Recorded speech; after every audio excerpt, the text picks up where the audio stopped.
Imagine not having anything in your house that weighs you down anymore.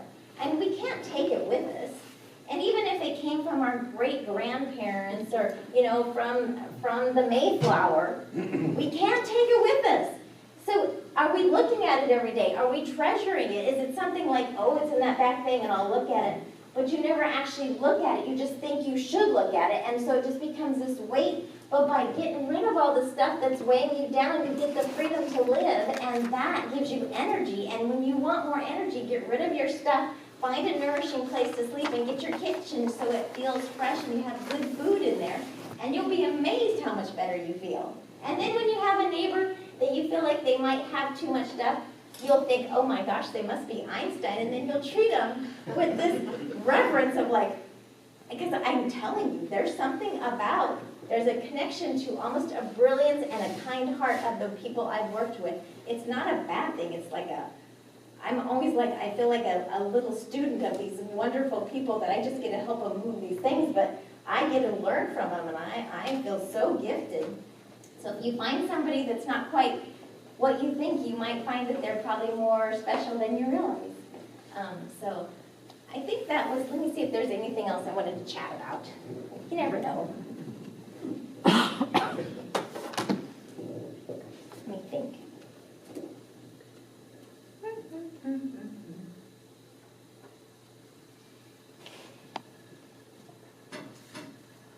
No, I think that's pretty much it. Does anybody have any questions? What about the cups? Oh, the cups. These are bells. I think this is brilliant. It's completely off the subject. But, so my husband does singing bowl treatments, and when he does these around my head, I always think it sounds like an angel. But, so these used to be bells. We had a pool table. He took the pool table things and stuck them upside down. Has nothing to do with clutter, but I think that's pretty neat.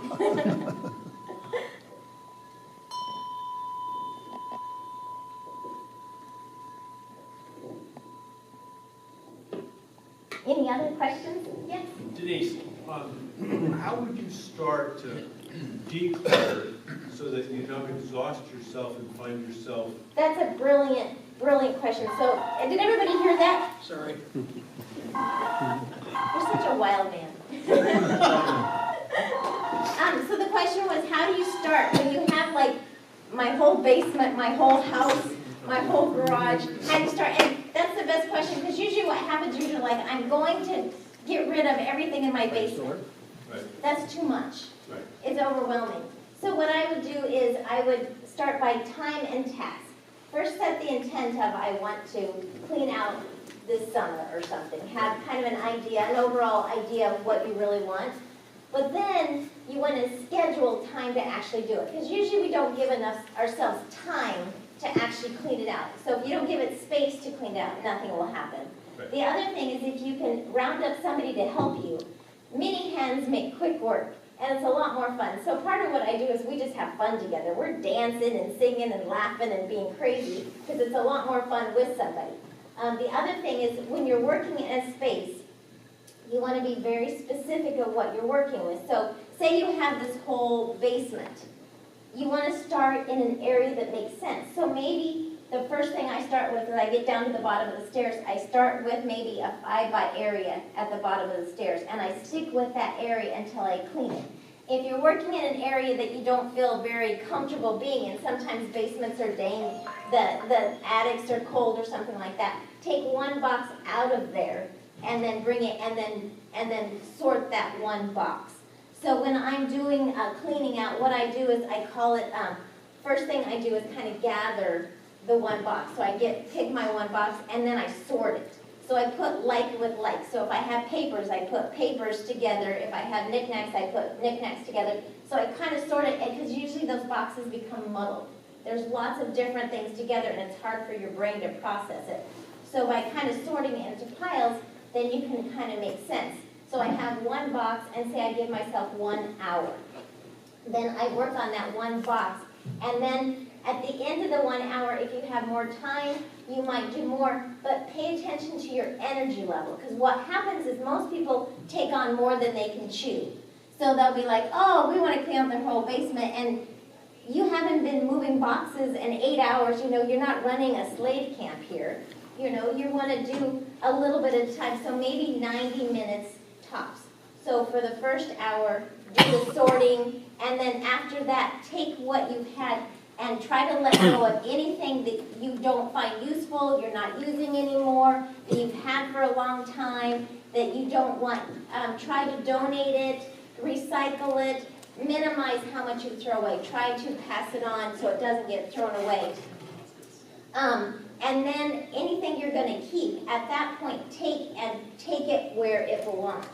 Because what happens if we do too much at one time, we blow up a room, and then all of a sudden we have stuff all over the place, and we run out of energy, and there's no way we can put it back, and then we have 3 weeks before we can get back there, and by then there's this crazy thing that happens with muddled energy. So if you have a pile of things, it attracts more things, and it's like a compost bin. It's crazy. It's like if you have things that are out of place, it's like a magnet, and then you'll have more things, and I think it's because they don't make sense, and so you don't thoughtfully put them there. It's like it's a mound, so you're like, oh, it's just a mound. But when they're organized, you'll kind of place them, but when it's a mound, you just toss it, and then it just becomes this big mound. So really make sure, that's probably the best advice I could give you is do one little project at a time and completely complete it. And what you'll see is you've actually made progress. Thank you. And it's the progress you want. Yes? Sounds like you're a Virgo. A Virgo? No, I'm a Sagittarius. What is a Virgo? Just what you said. What's that? Organize, get it in place and deal with it. My brain is so simple. It's the funniest thing. When I was a little kid, I probably liked sorting my crayons by colors. I'm like such a happy kid if I get to sort things. Like with like, and we're like, and I don't know why, it just makes me happy to sort things. So I don't know if I'm organized, but I'm a sorter. You must be a Virgo. Yes? What do you do with giant photo albums that are stacking up, and you know you have to go through them? Yeah. Can you even throw away tons of photographs? So a lot of photographs have heavy metals in them. So a lot of times they actually do have to be thrown away. There are a couple places that recycle. They're not local and it's kind of expensive to do, but in general, most photographs have to be thrown away because of the heavy metals. As far as photos, so photos is a big one. Does anybody have extra photos?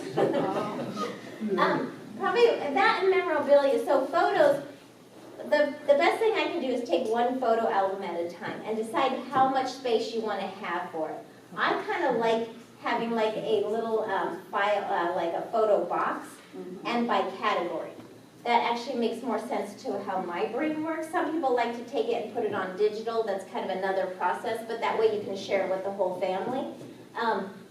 So what I do, if you have relatives that you thought they might like some of the pictures, I go through one photo album at a time, and I might leave, take pictures and give like little packets to my family. So everybody gets a couple, but nobody gets overwhelmed. And then get rid of any photos that are doubles. So if you have more than one, if you have the same thing over and over, like high school pictures and stuff, you only need one really. You don't need a million of them. Anytime you have somebody in a photo that's been sick or they're mad, you know how sometimes the Thanksgiving dinner didn't really go very well? And then when you see the pictures, it doesn't really bring you back warm, fuzzy memories. Don't keep those. So if somebody's sick, it was a bad experience, somebody's out of focus, you've got one arm in there or something, like get rid of all of those and kind of whittle it down to the ones where you have just these treasured memories of people bursting with joy. And keep those. Keep the ones that you just like when you look at it, it makes your heart happy. And then disperse them to your family so everybody gets that joy. And just go one album at a time. So don't overwhelm you with the whole box. Does that make sense? Okay. Well, I wondered about old photos. Yeah. How you get rid of them. I know, it's kind of tough. If you have some really cool photos, sometimes vintage shops will take them because they put them on like thank you cards and stuff, and they make really good, and that's another way to get rid of them is like just get some blank cards, and then when you do like birthday cards and stuff, put an old photo album which will save you a fortune in cards, and then just do happy birthday or something. So it's a fun way to go. And then vintage shops sometimes. Sometimes museums will take some of the old photos. Any other questions? Yes? Sources for donating stuff. Okay, this is a really good question. Sources for donating. So here's been my experience. When you have something that's treasured in your heart, your instinct is, I want to hand deliver it to its best source ever. So I want to control where it goes so that I still make sure it has a good home. And so if you think of, oh, this should go to Aunt Sally, this should go to this should go to this, pretty soon you've created a job for yourself. And it's a full-time job dispersing everything. So my first instinct is always to try to simplify it as best as you can. I think of when you let go of it, think of it landing on the wings of an angel and getting it distributed to its highest good. So that's what I think. As far as where I take it, if you have a local organization you're working with, sometimes this time of year we'll start having bazaars at churches and stuff. So if you have an organization that's near and dear to your heart and they're trying to raise money, start with something that you know. I usually try to just keep it more generic. Most of the bulk go generic, so that way you're not running yourself ragged. So Desiree Industries, Goodwill. Goodwill's got a good program on like fabrics. So even if you have like one shoe, one glove, a torn shirt or something like that, they have a recycling program that'll take like all fabrics.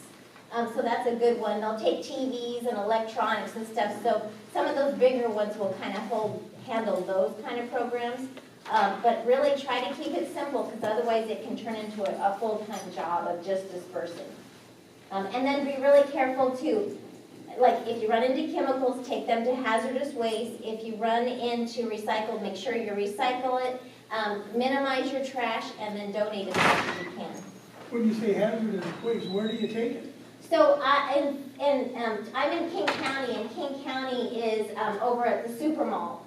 They have a hazardous waste place, and all you have to do is put your chemicals in the back of your car in a box, make sure they don't fall over. And you drive in, and they'll ask your zip code, and then they just take it out, and they'll take like fluorescent light bulbs, batteries, pretty much any chemicals. So pesticides, bleaches, household chemicals like just laundry, all those things are household hazardous waste, and they need to be taken there. Pierce County, I'm not exactly sure what your system is, but I know you guys have a great system. I'd call the city and ask where to go. The Tacoma dump. Tacoma the Dump. Main one collection center there off of Center Street.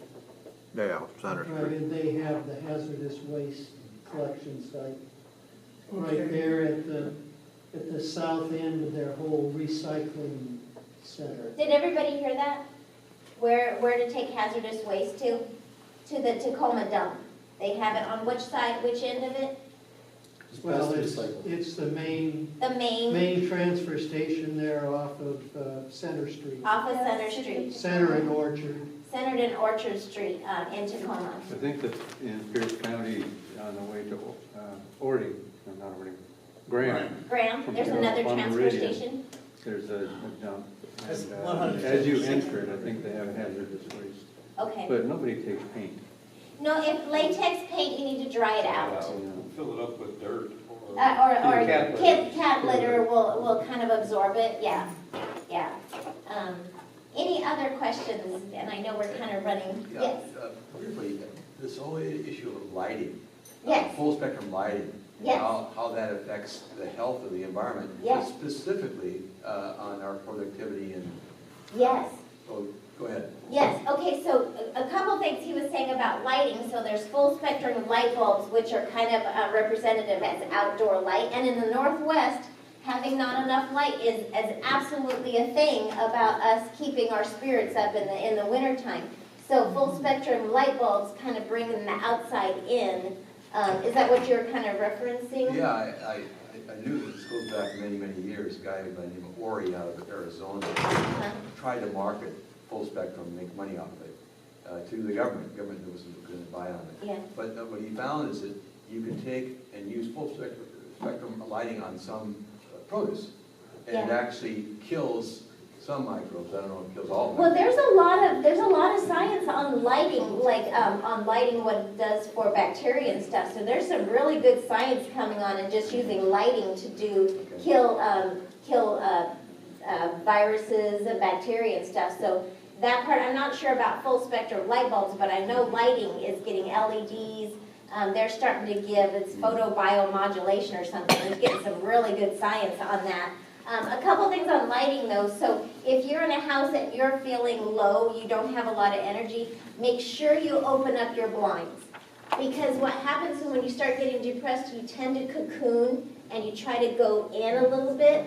So if you kind of feel like your house is, you kind of walk in and you notice all your blinds are closed, start opening up your blinds. And if that doesn't feel good, it's okay, because sometimes it doesn't feel good to people because you're used to kind of wanting to be held in a little bit. Then go outside. Get some fresh air. Every day you need to get some fresh air and get into natural light. Whether it's full spectrum light bulbs, it's not quite as good as going outside and being in nature and getting some fresh air and some natural light, and that will help your circadian rhythms. It helps so many things. I came from Colorado where we had 300 days of sunshine, and when I came to the Northwest, I got depressed. Yeah, I can imagine. And it took me a while until I realized if I went outside every day for 15 minutes or longer every day, I didn't get depressed. So I'm a huge fan of nature. And they say we spend 80 to 90% of our time indoors, and our indoor air quality is way inferior to being outside. And I say that's important that we change our indoor air quality, absolutely, but it also says get outside. Stop being inside so much. We should be outside way more. So it is 8 o'clock and I don't mean to run over.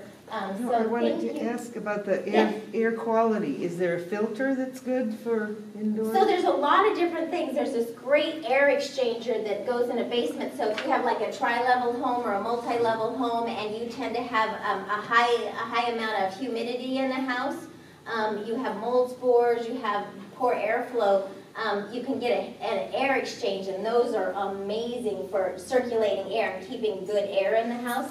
A couple things, if you have a house that has exhaust fans in all the bathrooms, you should have exhaust fans in your bathrooms, in the laundry room, and in the kitchen. So anytime you're doing something with a lot of moisture, you're running those exhaust fans to keep the moisture down in a house so you don't get the mold and you don't have the dust mites and stuff. So having those exhaust fans running all the time. If you're cooking in a kitchen, cover your pots and pans, run your exhaust fan, crack windows.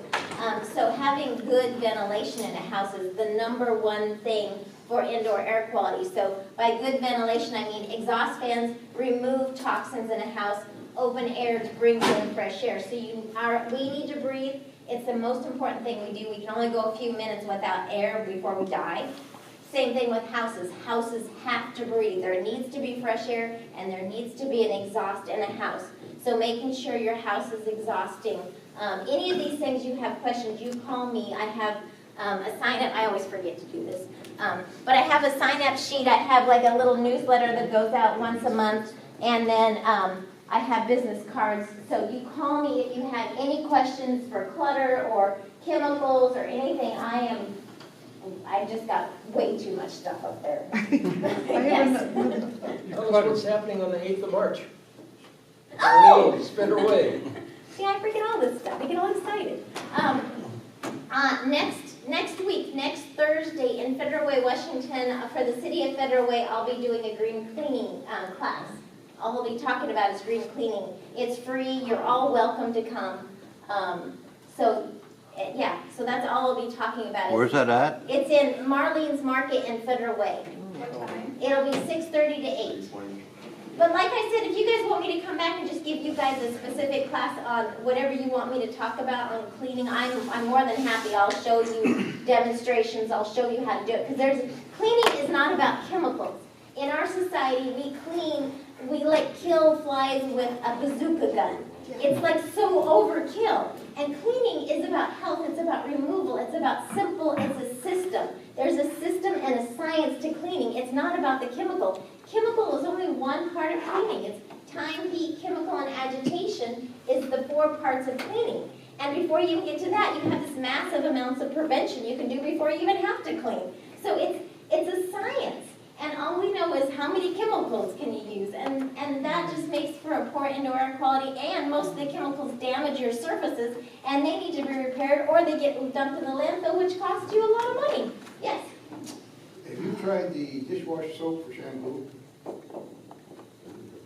Dishwasher soap for shampoo? Yeah. Nope. I mean, I want. Oh, the dishwasher, oh, no, I haven't. Oh, you know, it's interesting, a lot of those dishwashing liquids really dry my hands out. I found like the Planet one from, I'm talking about the bio. yeah, so, no, I haven't. Have you? Dishwashing liquid is, the only thing about dishwashing liquid is you don't usually put it on your floors because it needs to be rinsed with a lot of water. But other than that, it's awesome, and you want to be careful not to overuse it because then you'll have bubbles everywhere. Yeah, like, don't put it in the dishwasher. Oh, yeah, oh, I That did that when I happens. first got married. I put that in the dishwasher and I leaked all over and I'm like, Bubbles honey. everywhere. Yeah, don't do that. Yeah. Can you speak a bit to paper clutter? Oh, paper clutter. Oh Paper. my gosh, there's so much paper clutter out there. I know, it's in my house. Yeah, so don't feel bad, you're not alone. Does anybody else have paper clutters? Yeah. Okay, so paper clutter, there's a couple different ones. Paper clutter, usually there's a box of muddled stuff, like there's a lot of different papers of different things together. If you have a box of what I call muddled paper, the easiest thing is to just unmuddle it, put like with like. So you're dealing with like financial records and articles you're interested in reading and postcards or whatever. So separate it by one box at a time. And then go through it, and then what you want to do is you want to recycle 90% of it, 95% of it, maybe 99% of it. And then you don't have so much, because paper clutter, it's kind of like, have you ever heard of that FOMO? FOMO. Have you ever heard of the acronym FOMO? Fear of missing out. So FOMO is like, I read this article and if I don't read it, I'm going to miss out on something. And the thing is, most likely if it's a great article, it'll kind of come back to you. That information will kind of come back to you, but holding on to a lot of information just gives you a lot of mind clutter, and it makes it so you can't sleep. So by letting go of the paper, it's one of the harder ones to go through, just because you could have one stack like this and you may have 500 items. A box of books, you've got like 20 items. So it takes a little bit more time on it. So when you're going through paper, a couple things to be aware of. A lot of times you sit when you go through paper. But when you're sitting, what you do is you collapse your lungs. You sit down, and it's like being on your cell phone all the time. You put your head down, and you're kind of collapsing yourself, and so you're going to lose energy fast. So be very careful to sit with very good posture.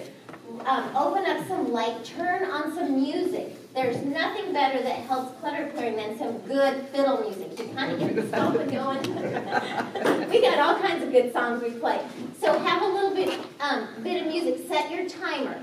Depending on your energy level, listen to your body. If you don't have a lot of energy, go 30 minutes at a time. Don't make it hard on yourself. Make it easy. I'd rather see you do consistent and light amounts than trying to make it an all-day thing. Paper is tiring.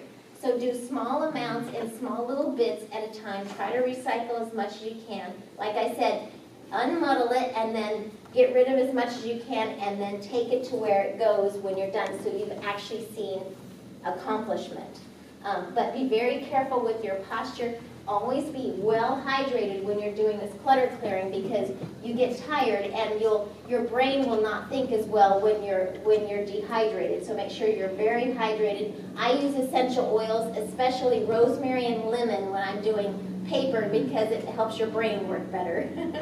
Rosemary and lemon. Rosemary, matter of fact, I have a sample. I'll let you try it before, so it helps your brain work better. So there's a lot of little things to make it work much easier for you. Haven't you heard we have a paperless society now? A paperless society. I know, we're paperless. I've never seen so much paper in my life. I get more paper all the time. Any other thoughts? Yes. Given the toxic chemicals, what do you use for shampoo or for soap? Well, oh, You know, so, body soap, you know. so body soap is easy. I have a friend of mine, she makes her own. I used to make mine, but I don't have time. But it's just shea butter, beeswax. There's just a couple of things in it, and it's the best soap ever. So So, what if you don't wanna ask what they have to make? yeah, there's like, you can go to Marlene's and they have little bars of soap that are fragrance-free oatmeal soaps and stuff. So there's a lot of good sources of finding no chemicals. On my skin, I just use safflower oil, coconut oil, and avocado oil. And I don't even use any chemicals at all. Shampoo is a little harder. If you're a guy, you can get away with things. Girls are a little harder to get so it doesn't wear down. So that's probably the only one I haven't really narrowed down. I try to go as low fragrance as I possibly can and as healthy. But there's a website called Environmental Working Group, and I think I mentioned this last time. Environmental Working Group has a site called Skin Deep, and they will give you a listing of pretty much all body care of how toxic it is. It will be on a scale of 1 to 10 or 0 to 10, 0 being non-toxic, 10 being very toxic. And you can look up the products you have and see how toxic they are. You can also look up other products and find specific ones that might be safer. What was the name of that again? Environmental Working Group, so it's www.ewg.org. And it's just a huge database, and that's a great site because it has household cleaners, it has your clean 15 and dirty dozen of the produce that has the most pesticides. So it's a great resource. And I'm totally going over now. Thank you. What about lemon for cleaning and baking soda? Lemon by itself is the same thing as vinegar. It's a strong acid. So right. you want to be careful on some of the things. Although if you put like a little Pyrex dish with a little bit of water and lemon in your microwave and put it on for 2 minutes and then just wipe it dry, oh my gosh, nothing cleans it better than just a little bit. And just put it on there and let it heat. And the heat and the lemon, and all you have to do is wipe down your microwave and it's just sparkling clean. No chemicals. What is it, lemon? Lemon and a little bit of water. So just get like one of those little measuring cups and put water in there and a lemon and then 2 minutes on your microwave and then just dry it. It's great. All right. Yeah. You're a keeper, thank you. Oh.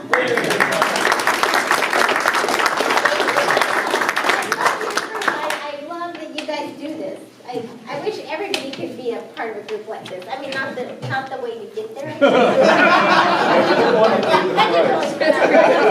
Price per admission's a little high here. See you next